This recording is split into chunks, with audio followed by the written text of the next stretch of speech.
Jayain, Jayain, Jayain, da-da-da, da-da-da-da, Jayain, Jayain, Jayain, na-na-na-na-na-na. Rugby league, watching the Broncos while playing GTA. On Tinder, finding an easy slut so he can get a lay.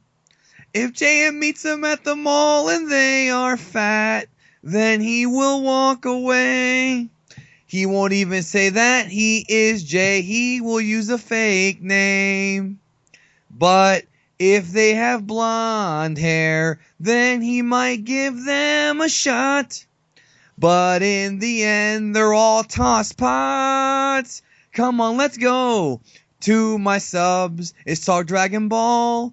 It's the show I make the sickest songs, 'cause I am probably very disturbed and fucked up mentally. To my subs, keep listening, but it won't stop my bad singing, 'cause I like to entertain myself and not just jacking off. JN, JN,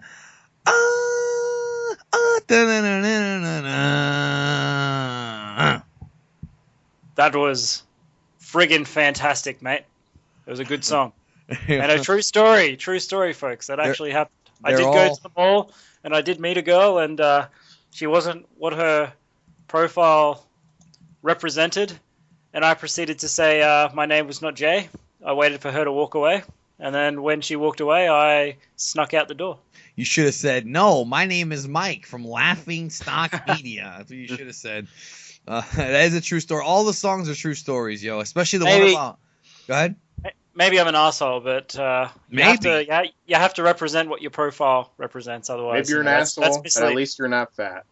Yeah. Oh my God, offending the listeners. All right, well, welcome to Talk Dragon Ball. You already know who I am, and Jay, and yeah, Mike's here as well. He's a special guest this week, and I want to hit you guys with a topic that hasn't really been discussed, but it has, but not really, sort of. All right, lately in the Dragon Ball community, our pal BLACKENFIST did a video. And so did Rhymestyle. A few guys did videos about whether or not Goku's a bad father. And it has been a discussion in the community for years and years and years, ever since back, Dragon Ball, when Dragon Ball was on the air back in the day in the 90s. But this is a little bit different. I want to ask you, is Goku, or has Goku become an arrogant, kind of selfish prick? And really, it's more so, is he overconfident? Is he arrogant? In the most recent forms of media, Battle of Gods, Revival of F, Goku really has been coming off like extremely overconfident, kind of, he's always been a little bit naive, and he's always been a little bit overconfident, but I feel like now in the more recent stuff, it's been kind of going a little bit too far. And I thought when Battle of Gods came out, did a fantastic job in humbling this guy and kind of putting him down by showing the power of Lord Beerus, but it seems like he's kind of still going into that. So what do you think? I mean, this whole thing kind of started with the Buu Saga. Let's start with Jay. Do you think Goku is becoming even more prideful than Vegeta? Or as they say in the big green dub, Vegeta? I don't think he's becoming more prideful than Goku. I just think that they've changed the way he's being written a little bit. And I say they because, as we know, Toriyama's he's got a main involvement in it, but he's not writing everything. And I feel like in Battle of Gods is where it really started, with Goku even thinking he could take on Beerus and saying to Beerus, the simple statement that he said to Beerus of, this is Super Saiyan 3. If you want, I can take it back a peg to Super Saiyan 2. That, to me, was extremely arrogant of him. He just assumed that Super Saiyan 3 would be too much for Beerus. And then in in Resurrection of F, he is portrayed to be very, very arrogant, and that's his weakness. His weakness is his arrogance. And it is almost a role reversal in a sense. I don't think that he's as arrogant and as prideful as Vegeta is, but I don't think he's prideful. I just think he's being written a little bit differently to how he used to be written. And really the only time that I can think of in the original manga and anime series where Goku was portrayed to be arrogant was when he came out of the Room of Spirit and Time and he said to Vegeta, I'm stronger than you.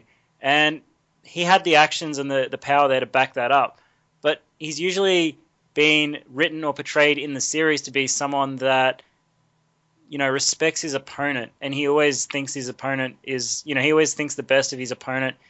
He never takes their power for granted. He's never been seen to outright state that he doesn't need to go all out right from the start. And although he doesn't always go full power right from the start of his fights, he likes to kind of have the softening up period because he's a Saiyan and he loves to fight. He never really was portrayed to be arrogant. And in the last 2 movies, he is kind of portrayed to be a little bit arrogant. That's my view on that. I do want to before we go to Mike, I want to give a quick shout out to Roka Soka. I'm going to put a link to his channel in the description here. Roka Soka actually did a video about Goku kind of being overly cocky, and I'm going to put a link in the description below. Like I said, go check out his video, because that's kind of what inspired me to do this video. I inspired him to do that one. He inspired me to do this one because I think it is a good topic. Mike from Laughingstock Media, your thoughts on Goku's arrogance, specifically in the Buu Saga, because for me, the fact that he thought that Majin Buu, when we first see the Majin Buu fight, it's kind of an even fight. Goku's hitting him more, but Buu's very durable. Later on, Goku says that, oh, well, I could have actually beat Buu, but I wanted to give the kid something to do. And the fact that when he fought Vegeta, he was hiding that form. And then again, at the very end of the series, he thought that Kid Buu was going to be a pushover also, and it wound up biting him in his ass. I feel that the roots of this arrogant Goku kind of started there. And hey, I don't know, man. What do you think? Yeah, that definitely is a possibility, considering the fact that, like, when you think about it, there is a sort of air of arrogance or overconfidence in the fact that Goku could have beaten Vegeta easily and not had Majin Buu be released. He could have immediately whipped out Super Saiyan 3, beat him, and he never would have been released, arguably at least. Or he could have simply just, beaten Fat Buu right then and there. But then he's like, oh, well, what'll happen if another threat shows up? Which, obviously, hindsight is 20/20 in that, since another threat doesn't show up for a long time after that. But the fact of the matter is that it seems like Goku just was putting everyone in jeopardy in multiple examples just for the sake of fighting. And this does date back, though, even earlier. Because, of course, Goku, you could say he was blinded by the Super Saiyan rage at that point, but when he's fighting Frieza and Namek, he has his chance to kill him right then and there. But he rather would let him go to his full power, or he'd rather toy with him or make him suffer rather than killing him. And Vegeta did that too with Imperfect Cell, or Second Form Cell.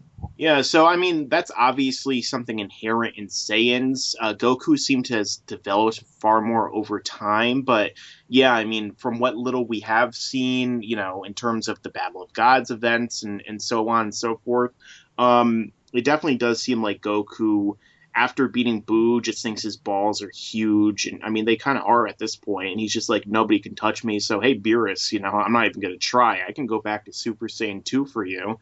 I mean, this is a dude talking to a god that everyone's afraid of, and he's like, psh, I'm Goku. So he definitely does seem to have gotten really, arrogant at this point. Definitely, and then that's why that scene at the end of the movie where Beerus tells him, say that you surrender, and Goku says that surrender was a key moment. I mean, if you ask me, this actually started before that he killed Kid Buu. I mean, honestly, this thing started way before, because just, the whole thing was a Q&A question. Somebody had actually asked me, why do you think Goku is such an unlikable character? Like, I guess, I don't think they agree, but I think they want to know my perspective. And that's the thing, that Goku, in my opinion, up until... And you know what? You could even make an argument that he was unlikable in the Cell game based on the way he treated Gohan. And there's a whole debate about that I'm not going to get into. But especially in the Buu arc, he just comes off like you said, so cocky. And it's really bad in Battle of Gods. And of course, the Dragon Ball Super Chapter 2 of the manga tells us that when he fights Beerus in Super, he may be using his SSJ2 form to start that fight, which is just ridiculous if you ask me. So Jay... why do you think this guy went from being this, humble, somewhat of a humble guy, and we're going to talk about Dragon Ball here in a minute, then he goes and in the Kid Buu arc, or in the Buu Saga in general, he's just completely just overconfident, overbearing, fucking just guy. Battle of Gods, he gets humbled, and then in Revival of F, and I'm not going to give away any major spoilers, but he comes off just the same way, like... Frieza's like, why don't you transform? And Goku's like, I don't really need to. And I get it. It's just, I don't know, man. It's just, people have actually said that, okay, I'm rambling here, but people have actually said that Revival of F, Resurrection F, has given Goku character development, and I think it's actually regressed the character. Because you would think that he would have already gotten that development earlier in the series, especially when he fought Vegeta, because when he gave that speech, when Krillin was about to kill Vegeta with the sword, he gave that speech, and he's like, I never fought somebody this tough before, I never thought I could, blah, blah, blah. And it really showed that he was a humbled guy. And now he's back to being cocky. What's going on, Jay? Is it bad writing, or is there a reason behind this? I'm going to do a complete 180 on your opinion there and say it's actually quite clever writing. And the reason it might clever, be. I want to hear your thoughts. It might be. I think it's clever because if you go back to Dragon Ball, you're right. He was very, very humble, and as time progressed, he turned into a better fighter. He became more powerful. And really, when it started was, I think, when the Super Saiyan transformation was unlocked. I think the stronger Goku got after unlocking the Super Saiyan forms, the more kind of, not corrupt, I wouldn't say corrupt, but the more his pure heart, the more his pure heart was kind of tainted by that power. He's still pure, but he just has kind of the effects of being so powerful. With that much power, I guess it would be hard not to become arrogant or cocky in a way. And the reason I say this is, as well as I think it's just a Saiyan trait, like Mike said earlier. I think the Saiyans just are thirsty for more power, and the more power they get, probably the more arrogant and the more full of themselves they become. And I think Goku and Vegeta as well. I think Goku in particular, he's at such that much of a level of power now that it's hard for him not to be arrogant because he's just got so much power. And I think that's really the way it's progressing into the new, like the new movie and then the new series. And it might be reversed with if they explore in Super, another universe or something. That kind of might be reversed. He might get taken down a peg or two when he meets an opponent that's even stronger than Beerus or even stronger than Whis. He might get taken down a notch or two. But I definitely think the source of his arrogance is definitely the transformations he's unlocking. Okay, well, that's fair. Mike, do you agree with that? Yeah, it's actually pretty funny, too, when we think about it, because on top of that, there actually is a reference made in the Battle of Gods movie in which, for example, Master Roshi actually questions whether or not Goku is still pure of heart, because he's like, is Goku truly pure of heart? He seems more like an idiot who's obsessed with fighting at this point. Yeah. Which is kind of weird when you think about it, because up until that point, Goku had always been presented as, pure of heart. So unless Roshi is reading into something else that's happened, like a change or transformation in Goku, that's kind of weird. I mean, I almost feel like one of the things that we're trying to tell us with Battle of Gods is that Goku and Vegeta are switching roles. In that, Vegeta humbled himself, did the bingo game, and Beerus says this in the movie. Yeah. He does the bingo game, and then Goku has the balls to say, "I never thought there'd be a level like this, and I don't like the fact that I couldn't get there on my own." And then that pisses Beerus off, and it's just interesting. My thing is this, all right? So if we go back to Dragon Ball, one of the reasons why Roshi disguised himself as Jackie Chun and entered the tournament and defeated Goku was to teach him a lesson. And that was that no matter how good you are, there's always somebody better. So I feel like in Battle of Gods, Toriyama is revisiting that plot device because it's almost like Goku has, his maturity level has regressed back into that. Since he was so overconfident that he saved the world, all the different times that he did. Do you think that this was intentional writing by Toriyama, Mike? Or do you think he literally forgot that he wrote that in the 21st Budokai and he's just trying to tell the same story again, not realizing that he already told that story? I mean, that is the quandary of Akira Toriyama, the questioning of whether or not he's doing something intentionally or because he forgot. Find out in the next episode of Dragon Ball Z. But no, seriously, I really don't know. I feel like he was purposely trying to make that statement because, of course, Toriyama has somewhat recently also said, about how he wished the anime didn't represent Goku as, altruistic as they seem to make him. So it's possible that he was also doing that in a way to get back at that as well. But, I mean, it's always really hard to judge when it comes to Akira Toriyama. I'm going to expound upon what you just said. Now I'm going to go to Jay because there's probably people listening who don't know what we're talking about. What he's talking about is there was an interview with Toriyama. Actually, the interview was back in, I believe, 1992, where he talked about how Dragon, and this is before the dub. The dub actually made it worse, but he talked about how the Dragon Ball Z TV series changed Goku's character in the series, especially the movies. The series were a lot closer to the manga because it was an adaptation, but the movies were just side stories. And in the movies, Goku is portrayed as being this big, like, superhero, who wants the best for everybody. But in the series, he's not like that. He really is just obsessed with fighting, and he also, at the detriment of his own family and friends. This guy has done very selfish things, like the fact that he wanted everybody off planet Namek so he could fight Frieza. Like, that's cool. Like, that's very badass. But at the same time, if you think about it from a realistic point of view, he's ditching his own family to fight. He could have just finished off Frieza and still gone with him. Like, there's issues there, And in the dub, it actually was worse, because in the dub, what they did is they totally changed Goku's character.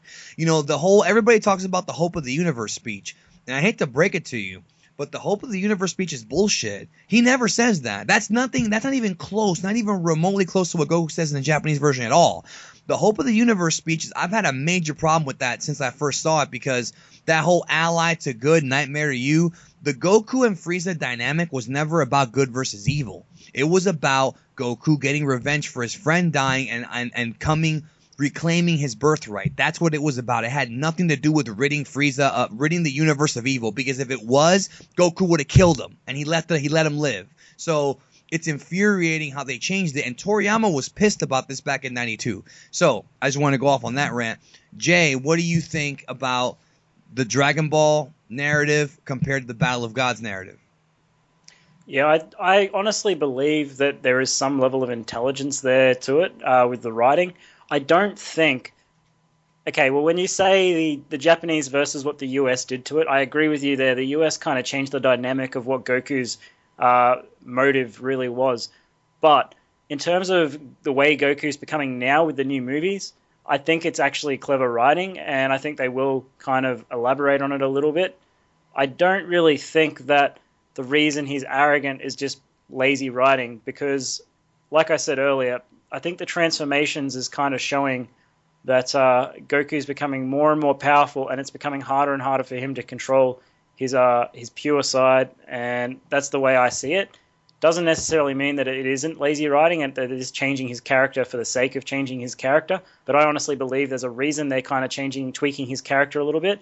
And although you might see it as a step backwards and he's kind of going in the wrong direction, because he's always been seen as this pure fighter who just wants to, test his limits as a fighter. He doesn't really want to kill or hurt anyone if he doesn't have to. I really feel that it's a clever piece of writing, and I think that they're going to make Goku's character just a little bit different because of the way he's getting with his power. He is essentially, he's a god now with the power he has. Like, he's not a god in the sense that he's a god in the sense that Beerus is, but he has a god level of power, and I think it's kind of going to his head a little bit, and that's why I think it's clever writing. Yeah, it really seems that way, but I feel like it went to his head even before then, bro. Like, this guy, it's again, he's almost like he's regressing. Here's the big question, though. I'm going to start with Jay and then go to Mike with this one. Will we see Goku come full circle in Super? I want your prediction. Is he going to eventually, by the end of Super, humble himself and just kind of, understand that he ain't the hot shit? And more importantly, this kind of goes hand in hand with just how strong is Goku going to get, because if he surpasses Whis, then realistically, I don't see any kind of plot device that would justify him becoming humble. He's going to have to legitimately accept the fact that he's never going to surpass Whis. As Beerus, I guess the possibility, but he may never surpass Whis, and he's going to have to accept the fact that no matter what, somebody out there can always kick his ass. What do you think, Jay? I think that's a very good point, and I think that Goku will kind of go full circle, and he will realize that there's always going to be someone out there stronger than him, because really that's always been the kind of direction the show has taken. The show has always given and the manga, and the manga, it's given us stronger opponents for Goku to fight, and whether people like it or not, the story is about Goku, and it's always been about Goku meeting a new a new character and testing his limits against that new character. And I think that's the way Super's still going to go, because that's what Japan's used to, and that's the way Toriyama pretty much writes Goku. He's going to keep giving Goku stronger opponents to fight until the end of Super. And I think Goku just naturally has to eventually realize no matter how powerful he gets, he can't always be the strongest. And it's really sort of a message when you think about it. It doesn't matter. It's kind of, like real life. It doesn't matter how good you are at something. There's always someone out there who's better than you at what you're doing. And I think that's it's kind of like a subliminal message about Goku in a sense. No matter how good Goku gets, there's always going to be someone in the universe stronger than him or better than him. That's the way I see it. His ego's out of control, bro. So, all right. Well, Mike, what do you think? To be honest, I'm sure that he's going to surpass Whis in the series, because that's how everything always tends to flow in Dragon Ball. And I wouldn't be surprised if Whis actually ends up being weaker than some of the other characters out there.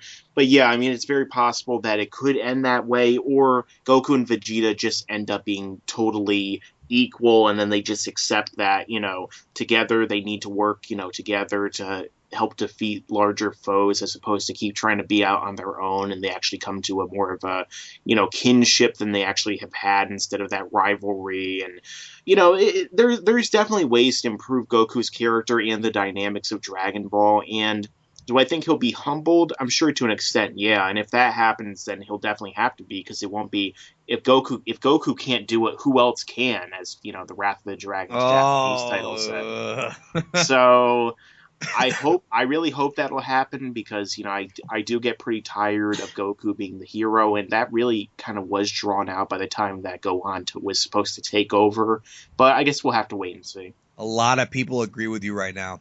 So what I hope that they do is maybe not make Goku like the strongest, but with going along with what you said, and I think Jay will agree with me on this one. I think that my hopes for Dragon Ball Super is that it will kind of explain and make Goku and Vegeta understand and come to terms with the fact that they really do need each other. They're gonna need an enemy that's gonna legitimately be so strong that they're gonna need each other. But again, here's my problem with that. That story's already been told in the Majin Buu arc, because that's where the whole fusion came from. That whole scene where Goku's telling Vegeta, this guy killed Bulma, all this shit. And Vegeta is, he doesn't want to fuse with him, but he knows that he has to win.